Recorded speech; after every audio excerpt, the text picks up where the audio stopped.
اعوذ باللہ من الشیطان الرجیم بسم اللہ الرحمن الرحیم الحمد للہ رب العالمین والصلاة والسلام علی رسول الامین والعاقبۃ للمتقین اما بعد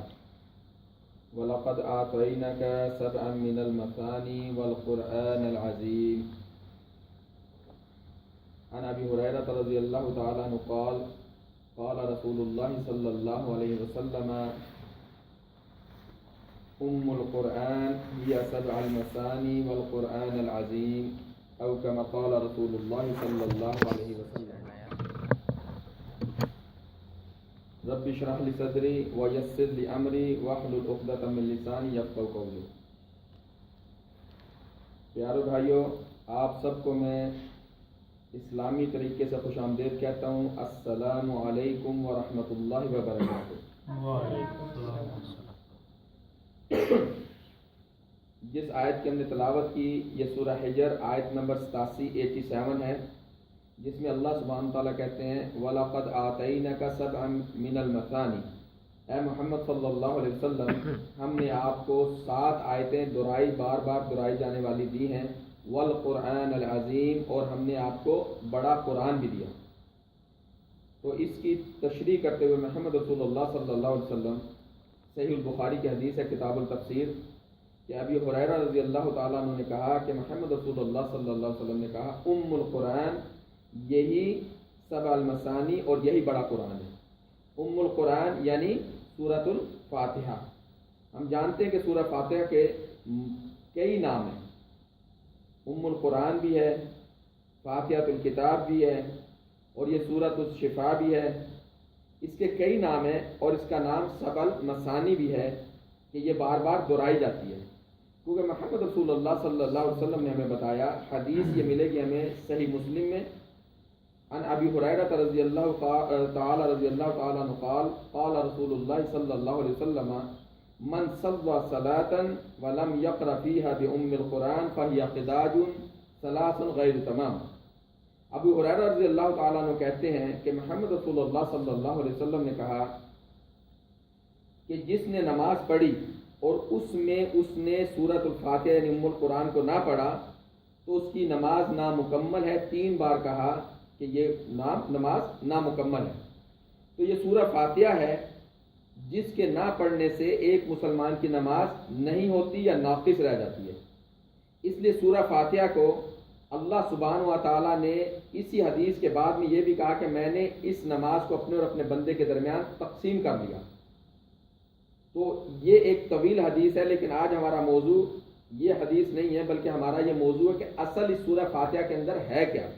جس وجہ سے اللہ سبحانہ و تعالیٰ نے اس کو فاتحۃ الکتاب یعنی کتاب کو کھولنے والی، یعنی اس قرآن کو کھولنے والی جو صورت ہے وہ یہ سورہ فاتحہ ہے۔ جیسے ہی ہم اس صورت کو کھولتے ہیں تو یہ جیسے اس کتاب کو کھولتے ہیں تو سب سے پہلے سورۃ الفاتحہ ہمارے سامنے آتی ہے کہ یہ قرآن کی پہلی صورت ہے۔ پھر اس صورت کو اللہ سبحانہ و تعالیٰ نے خود قرآن میں کہا کہ یہ بار بار دہرائی جاتی ہے، اور محمد رسول اللہ صلی اللہ علیہ وسلم کی حدیث سے یہ پتہ چلا کہ یہ صورت بار بار ہر وقت کے اندر دہرائی جائے گی۔ اس لیے نماز کی اصل جو اساس ہے وہ یہی صورت ہے، سورۃ الفاتحہ، اور یہ نماز کا رکن بھی ہے۔ نماز کے متعلق کئی دوستوں کا یہ خیال ہے کہ نماز تو بہت سارے لوگ پڑھتے ہیں، لیکن اس نماز کا پڑھنا تو یہ حقوق اللہ ہے، آپ نے اللہ کا حق ادا کر دیا، لیکن اس نماز سے جو شخص حقوق العباد نہیں ادا کر رہا اس کا اس نماز سے کوئی تعلق نہیں، نماز اس کی ادا ہو گئی لیکن وہ حقوق العباد ادا نہیں کر رہا، باقی بہت سے برے کام کر رہا ہے۔ جبکہ ہم یہ جانتے ہیں کہ اس کتاب یعنی اس قرآن کے اندر جیسی سورہ فاتحہ ختم ہوتی ہے تو جو دوسری سورت شروع ہوتی ہے اس میں اللہ سبحانہ وتعالیٰ کہتے ہیں الف لام میم ذالک الکتاب لا ریب فیہ، الف لام میم یہ وہ کتاب ہے جس کے اندر کوئی شک نہیں۔ جب اللہ سبحانہ تعالیٰ نے یہ کہا کہ یہ وہ کتاب ہے جس کے اندر کوئی شک نہیں، پھر ہم جب قرآن کو پڑھنا شروع کرتے ہیں تو سورہ عنکبوت سورت نمبر 29 آیت نمبر 45 میں اللہ سبحانہ تعالیٰ کہتے ہیں ان الصلاۃ تنہی عن الفحشاء والمنکر، کہ نماز جو ہے یہ برائیوں سے، فحشاء سے اور منکرات سے روکتی ہے۔ اب یہ کیسے ہو سکتا ہے کہ اللہ سبحانہ تعالیٰ تو یہ کہہ رہے ہیں کہ اس نماز کے اندر کسی قسم کی ذالک الکتاب، برائے مہربانی آواز کو ہلکا رکھیں، اگر بات کرنی ہے تو فون لے کے باہر چلے جائیں۔ ذالک الکتاب لا ریب فیہ، یہ وہ کتاب ہے جس کے اندر کوئی شک نہیں۔ جب یہ بات ہمیں سمجھ میں آ گئی اور ہمیں یہ پتہ چل گیا تو اب اللہ سبحانہ تعالیٰ میں یہ بات کہہ رہے ہیں کہ ان الصلاۃ تنہی عن الفحشاء والمنکر، کہ نماز جو ہے یہ فحش کاموں سے اور منکرات سے یعنی برائیوں سے روکتی ہے۔ اب کون سی نماز ہمیں ان فحش کاموں اور منکرات سے روکتی ہے؟ کون سی نماز ہمیں سکھاتی ہے کہ ہم نے اچھے کام کیسے کرنے؟ صرف وہ نماز ہمیں یہ باتیں سکھائے گی جس نماز کو ہم نے محمد رسول اللہ صلی اللہ علیہ وسلم کے طریقے پہ پڑھا ہوگا۔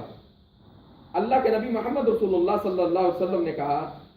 صلو کما ارایتمونی اصلی، نماز کو ایسا پڑھو جیسے مجھے پڑھتا ہوا دیکھتے ہو۔ تو اس سے یہ پتہ چلا کہ فزیکلی طور کے اوپر جو نماز محمد رسول اللہ صلی اللہ علیہ وسلم کے طریقے پر نہیں ہوگی وہ نماز آپ کو فائدہ پہنچائے گی یا نہیں پہنچائے گی، اس کو اللہ جانتے ہیں۔ لیکن نماز وہی اللہ سبحانہ تعالیٰ کے یہاں قبول ہوگی جو فزیکلی بھی محمد رسول اللہ صلی اللہ علیہ وسلم کے طریقے کے مطابق ادا کی گئی ہوگی۔ پھر اللہ سبحانہ وتعالیٰ کہتے ہیں سورہ طٰہٰ سورت نمبر 20 اور آیت نمبر 14 کے اندر وَأَقِيمِ الصَّلَاةَ لِلذِّكْرِ، نماز کو قائم کر میرے ذکر کے لیے یعنی میری یاد کے لیے۔ اب نماز میں دو چیزیں بہت ضروری ہیں، جب تک یہ دو چیزیں اس نماز کے اندر نہیں ہوں گی ہمیں نماز فائدہ نہیں دے گی۔ ہمیں اس کا ثواب تو ملے گا لیکن جو فائدہ ہمیں سوسائٹی بنانے کے لیے ملنا چاہیے وہ فائدہ ہمیں یہ نماز نہیں دے گی، کیونکہ نہ تو ہمیں ذکر کا پتہ ہے اور نہ ہی ہماری نماز محمد رسول اللہ صلی اللہ علیہ وسلم کے طریقے پر ہے۔ اب جب ہمیں یہ پتہ چل گیا کہ اللہ کے نبی محمد رسول اللہ صلی اللہ علیہ وسلم کیسے نماز پڑھتے تھے، ہم نے نماز پڑھنا شروع کر دیا۔ لیکن اللہ سبحانہ وتعالیٰ کہتے ہیں وَأَقِيمِ الصَّلَاةَ لِلذِّكْرِ، نماز قائم کر میرے ذکر کے لیے یعنی میری یاد کے لیے۔ تو جو شخص بھی نماز پڑھتا ہے خاص طور پہ غیر عرب، کئی عرب کا بھی یہی حال ہے لیکن میں کہتا ہوں خاص طور پہ غیر عرب کیونکہ یہ ہماری مادری زبان نہیں ہے، جب اللہ نے کہا کہ میری یاد کے لیے نماز قائم کر، اور جب میں نماز شروع کرتا ہوں تو سب سے پہلے جو قرآن سے میں آیات پڑھتا ہوں وہ یہی سبع المثانی ہے۔ اس کے اندر میں کہتا ہوں الحمدللہ رب العالمین الرحمن الرحیم مالک یوم الدین۔ یہاں پہ ہم دیکھتے ہیں کہ اللہ سبحانہ و تعالیٰ نے ایک ہی جگہ کے اوپر ایک ہی سورت کے اندر اپنے 5 نام، جن میں سے ایک اس کا ذاتی نام اللہ اور باقی 4 صفاتی نام رکھ دیے۔ جب تک ہمیں ان ناموں کا علم نہیں ہوگا یہ نماز ہمیں ہمارے حسنات یا ہمارے فرض کو تو پورا کر دے گی لیکن ہمارے لیے اچھی سوسائٹی کو بنانے میں تعاون نہیں کرے گی۔ جبکہ نماز کے لیے اللہ سبحانہ وتعالیٰ کہتے ہیں ان الصلاۃ تنہی عن الفحشاء والمنکر، یہ نماز ہی ہے جو ہمیں برے کاموں سے روکے گی۔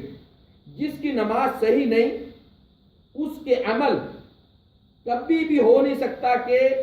پرسنٹیج کے حساب سے اللہ اور اللہ کے رسول کے مطابق ہو۔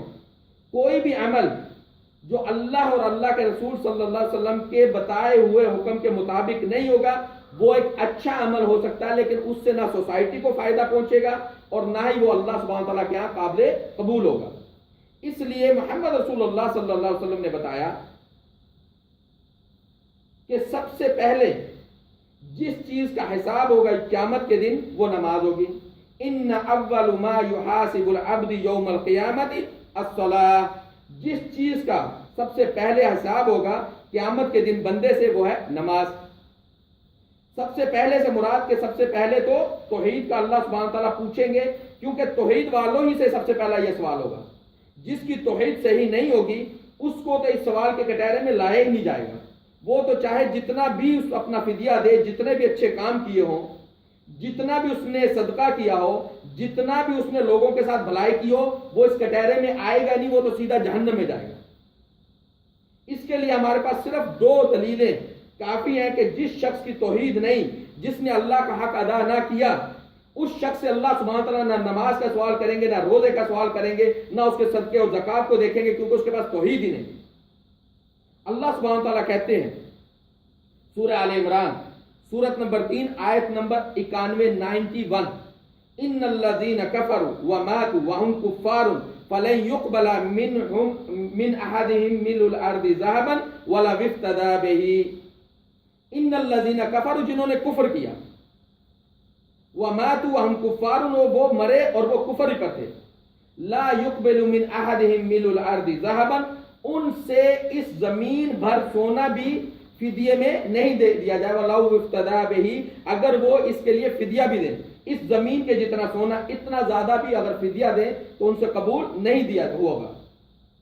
اس لیے وہ شخص جس کا ایمان نہیں وہ جو کچھ بھی دے وہ اس کٹہرے میں نہیں آئے گا. سوال جواب کے کہہ رہے ہیں وہ سیدھا اولئک لہم عذاب علیم ان کے لیے عذاب علیم ہے. پھر محمد رسول اللہ صلی اللہ علیہ وسلم واحد ہستی ہیں جو اس قرآن کی تفسیر کریں گے جو ہمیں ایک ایک آیت کو کھول کے بیان کریں گے. اما عائشہ صدیقہ رضی اللہ تعالیٰ عنہ بیان کرتی ہیں یہ حدیث مسلم کے اندر ہے کہ اما عائشہ صدیقہ رضی اللہ تعالیٰ عنہ کہتی ہیں کہ میں نے محمد رسول اللہ صلی اللہ علیہ وسلم سے پوچھا ان ابن جدعان کان فی الجاہلیت یصل الرحم ویطعم المساکین یہ جو ابن جدعان تھا اے محمد صلی اللہ علیہ وسلم یہ جہالت میں بہت زیادہ لوگوں کو کھانا بھی کھلایا کرتا تھا اور اپنے قرابت داروں کو جوڑا بھی کرتا تھا تو اس کو کچھ فائدہ ہوگا. قال رسول اللہ صلی اللہ علیہ وسلم لا انه لم يقل يوما رب اغفر لي خطاياي يوم الدين کہ اس کو کوئی فائدہ نہیں ہوگا کیونکہ اس نے ایک دن بھی یہ نہیں کہا کہ اللہ میری خطاؤں کو قیامت کے دن معاف کر دینا کیونکہ اس کا ایمان نہ آخرت پہ تھا نہ اللہ کے اوپر تھا. تو جس شخص کا ایمان کامل نہیں اس نے توحید کا انکار کیا یا نماز کا انکار کیا اس شخص کو تو اس طرف لائے جس نے اللہ کے حقوق ادا نہ کیے اس کے جتنے بھی فدیے ہوں وہ قبول نہیں ہوں گے. اب حقوق اللہ ہیں کیا؟ جب تک ایک شخص کو اس بات کا نہیں پتہ چلے گا کہ حقوق اللہ کیا ہیں وہ کبھی بھی بندوں کے حقوق کو نہیں سمجھ سکتا. جس شخص نے اس ہستی کا انکار کیا جس نے اس کے اوپر اتنا بڑا احسان کیا کہ اس کو مسلمان کے گھر میں پیدا کیا اس کو 2 آنکھیں دی اس کو ہاتھ دیے بات کرنے کے لیے زبان دی اس زبان کے ذریعے سے اس نے ذائقوں کو چکھا جس اللہ نے اس کو کان دیے کہ وہ اپنے ماں باپ کی آواز سنے اپنی اولاد کی آواز سنے جس اللہ نے اس کو یہ ناک دی کہ وہ اچھی اور بری خوشبو کو جانے اس نے اتنے احسانات کیے. اگر وہ شخص اس اللہ کا حق ادا نہیں کر سکتا تو اس سے کیسے یہ امید کی جا سکتی ہے کہ وہ بندوں کا حق ادا کرے گا. تو اللہ کے حقوق ہیں کیا یہ تو بعد میں پتہ چلے گا. پہلے ہم یہ تو جانیں کہ اللہ سبحانہ تعالیٰ نے اس قرآن کے اندر اس سورہ فاتحہ کو اس نماز کا رکن ادا بتایا جو ہمارا دوسرا پلر ہے جس کے اوپر کچھ لوگ کہتے ہیں کہ ہم نے سارا زور اس پلر پہ دے دیا. اگر کسی عمارت کا ایک پلر بھی گر گیا تو وہ عمارت کمزور ہے. اس لیے سب سے پہلے ہم دیکھتے ہیں کہ توحید کے بعد یہ جو نماز ہے اس نماز کے اندر یہ سورہ فاتحہ ہے. اس سورہ فاتحہ کے اندر اللہ سبحانہ تعالیٰ نے سب سے پہلے جو بات رکھی الحمدللہ تمام تعریفیں اللہ کے لیے. جیسے ہم کہتے ہیں شکرن للہ اللہ کا شکر ہے اس جگہ کے اوپر بھی ہم کہیں گے الحمدللہ کہ تمام شکر اللہ سبحانہ و تعالیٰ کا. یہ اللہ کون ہے؟ جب تک ہمیں اللہ کی پہچان نہیں ہوگی ہم اللہ کے حقوق کو نہیں جان سکتے ہم حقوق العباد کو بھی نہیں جان سکتے. جب تک ہمیں اللہ کی پہچان نہیں ہوگی ہمیں رب العالمین کا پتہ نہیں چلے گا ہمیں الرحمن الرحیم کا پتہ نہیں چلے گا ہمیں مالک یوم الدین کا پتہ نہیں چلے گا. اس سورہ فاتحہ کے اندر اللہ سبحانہ و تعالیٰ نے اپنے حقوق بھی بیان کر دیے. اس سورہ فاتحہ کے اندر اللہ سبحانہ و تعالیٰ نے یہ بھی بتا دیا کہ یہ اللہ ہے کون. سب سے پہلے ہمیں جاننا ہوگا کہ اللہ کون ہے. اللہ کو جاننے کے لیے سب سے مختصر اور جامع سورت سورۃ الاخلاص 112 نمبر سورت جس کے اندر اللہ سبحانہ تعالیٰ کہتے ہیں قل هو اللہ احد کہہ کہ اللہ ایک ہے یکتا ہے اللہ صمد اللہ بے نیاز ہے اللہ کو کسی کی کوئی ضرورت نہیں. لم یلد ولم یولد نہ ہی اس کا کوئی ماں باپ ہے نہ ہی اس کی کوئی اولاد ہے.